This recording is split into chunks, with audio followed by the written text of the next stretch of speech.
Hey, what's going on, guys? I hope you're all enjoying the international break. And in today's video, I'll be discussing Arsenal's latest transfer news, discussing, our center forward plans, but also our center midfielder plans as soon as the January transfer window, with the likes of Dusan Vlahovic, as well as sending Flo Balogun on loan. I'll be discussing all of the latest Arsenal transfer news and more right here on my YouTube channel. Now, I hope you've all been enjoying the international break so far, and I know it's bittersweet. Some of you guys are liking the likes of seeing Bukayo Saka, Emil Smith-Rowe, and Aaron Ramsdale in the squad for Southgate's England squad this international break, but others are waiting and can't wait to see the Arsenal back home at the Emirates again and making our stadium a fortress. Now, before I go into the rest of this video, do make sure to leave a like on this video if you haven't already and subscribe to my YouTube channel if you're new. But also make sure to leave the post notification bell icon in order to be notified whenever I go live or whenever I do a pre-recorded video. Now, before we get into all the latest Arsenal news today, I'm going to go ahead and run back that intro.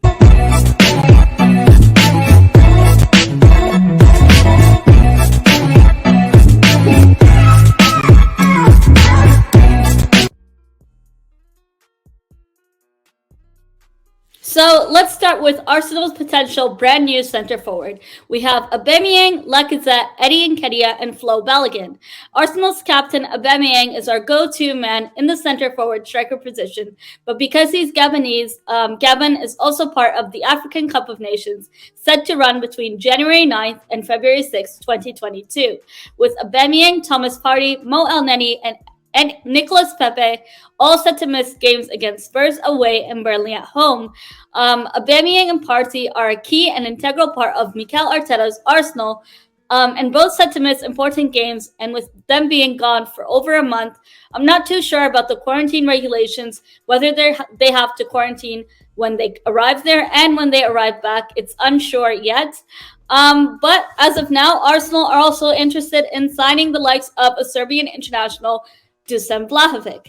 Now, Fabrizio Romano has said that there is currently no ongoing talks between Dusan Vlahovic's agent and the Arsenal board.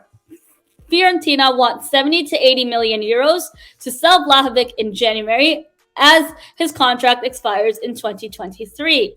Now, even though Fabrizio Romano confirmed that we have interest in him, I don't see Arsenal paying this much money for a player whose contract expires in 1 year's time, as great as a player he may be. He's just not worth that high of a price tag. Now, there's also been reports from DiMarzio that Vlahovic's agent doesn't even want to talk to the Arsenal board, and they're not interested in Arsenal. Now, keeping in mind, Tottenham Hotspur down the road, as well as Manchester City, are also interested in the race to sign Dusan Vlahovic as early as the January transfer window. Now, Arsenal also have a certain Lucas Torreira out on loan, which we can use him as a make way to a player plus cash swap deal if we're interested in Dusan Vlahovic from Fiorentina. Now, although Spurs and Man City are also in the race to sign a player, it's clear that Arsenal have also made interest in a different center forward. Now, speaking of the topic of center forwards, Alexander Lacazette, his contract is expiring at the end of this year. Now, Arsenal offered Alexander Lacazette a 1-year contract extension, but he turned the extension down as he said himself that he's interested in joining Atletico Madrid. And we've also seen reports linking Alexander Lacazette away from the club as soon as January. Now, I don't see Alexander Lacazette leaving Arsenal as early as January, but I do see it happening in the summer transfer window. So that's something to look forward to. Let me know your thoughts in the comments down below of Dusan Vlahovic to Arsenal as well as Alexander Lacazette to Atletico Madrid. What are your thoughts there? Arsenal have also reportedly joined Tottenham Hotspur in the race to sign Juventus forward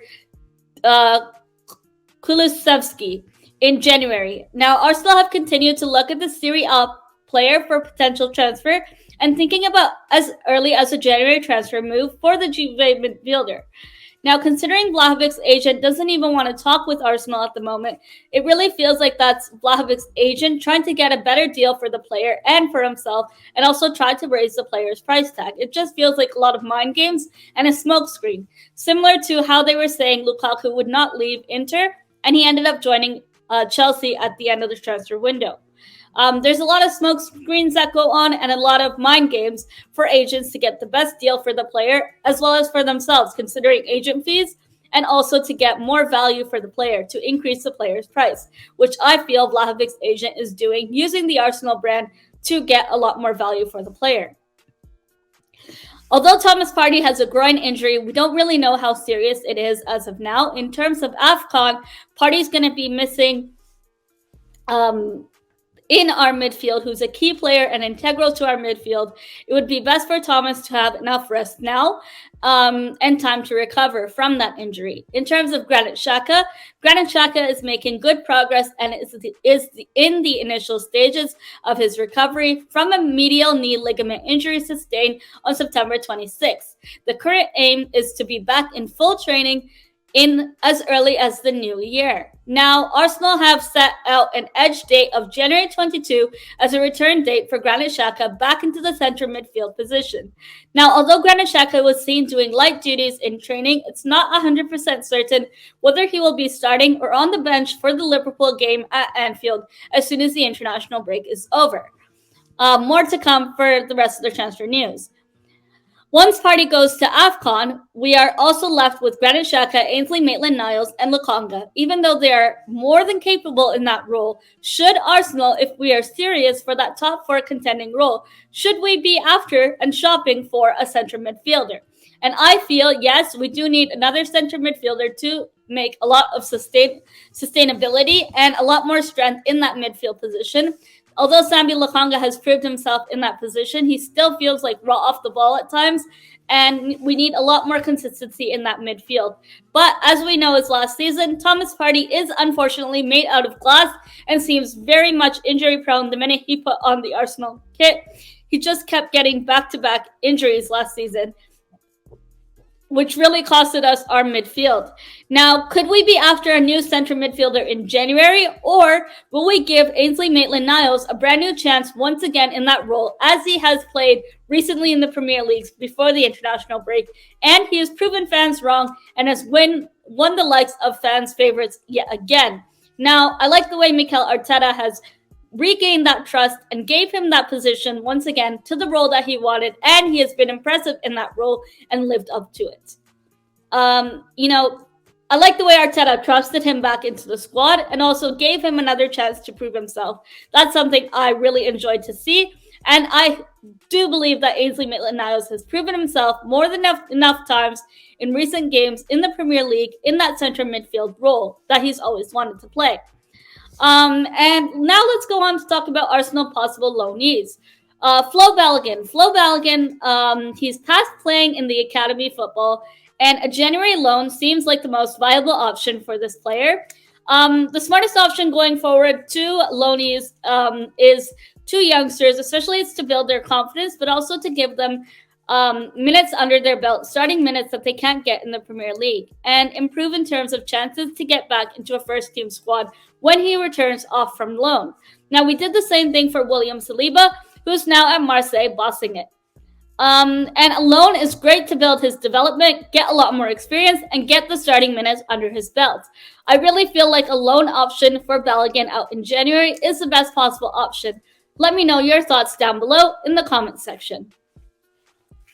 Now I want to mention Aaron Ramsdale and our defensive back line. Our defensive back line has kept 5 clean sheets in the last 8 Premier League games, and we have also now gone 10 games unbeaten in the Premier League ever since the defeat to Man City at the Etihad. Arsenal defenders have done so well and consistently so far, and I can safely and confidently say that it's been a long time that I can say that sentence. I've never been so calm and comfortable to watch our defensive back line than I have this season, and I'm so glad for the likes of Ben White and Tomiyasu, who have proven themselves from the start of the season till now, maintain consistency and wanting to play for the badge, but also wanting to be a team leader on that pitch. The current passion these Arsenal players have defending is unmatched and incredible, and we are so confident in the defending phase, and we need to see a lot more of that consistently throughout the season as our fixtures get a bit tough, thick and fast when we play Liverpool and when we play Manchester United at Old Trafford. Now, Nuno Tavares is a player that deserves a lot more credit when and where it's due. Although he didn't get a lot more starts at the start of the season, he's balling it out so far in the progressive carries, aerial wins, and challenging Kieran Tierney a run for his money and a run for the starting position. For just £6 million, he's playing as a competition and pushing Kieran Tierney to become a far better version of himself. And to be very honest with you guys, this season, Kieran Tierney doesn't feel like he's at his best potential and doesn't feel like he's been showing a lot more effort on the pitch. I really hope Kieran Tierney can find himself again and bring back the best left back that we had last season.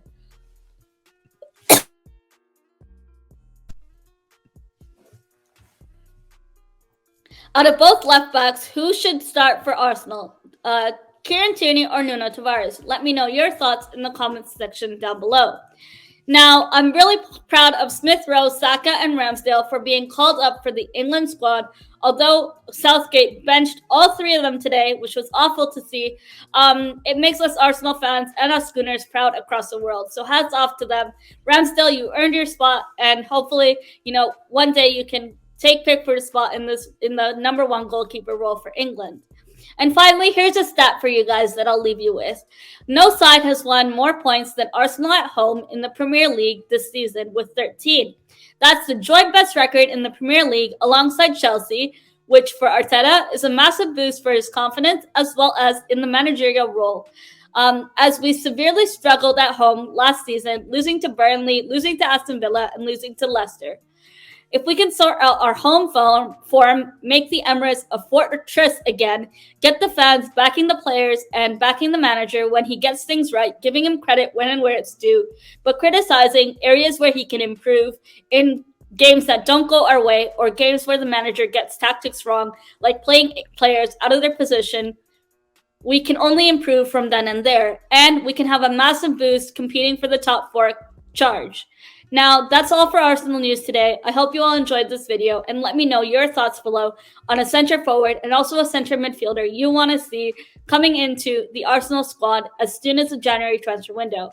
Now, I'm going to love you and leave you all. Take care, and I hope you all have a great rest of your weekend. Adios.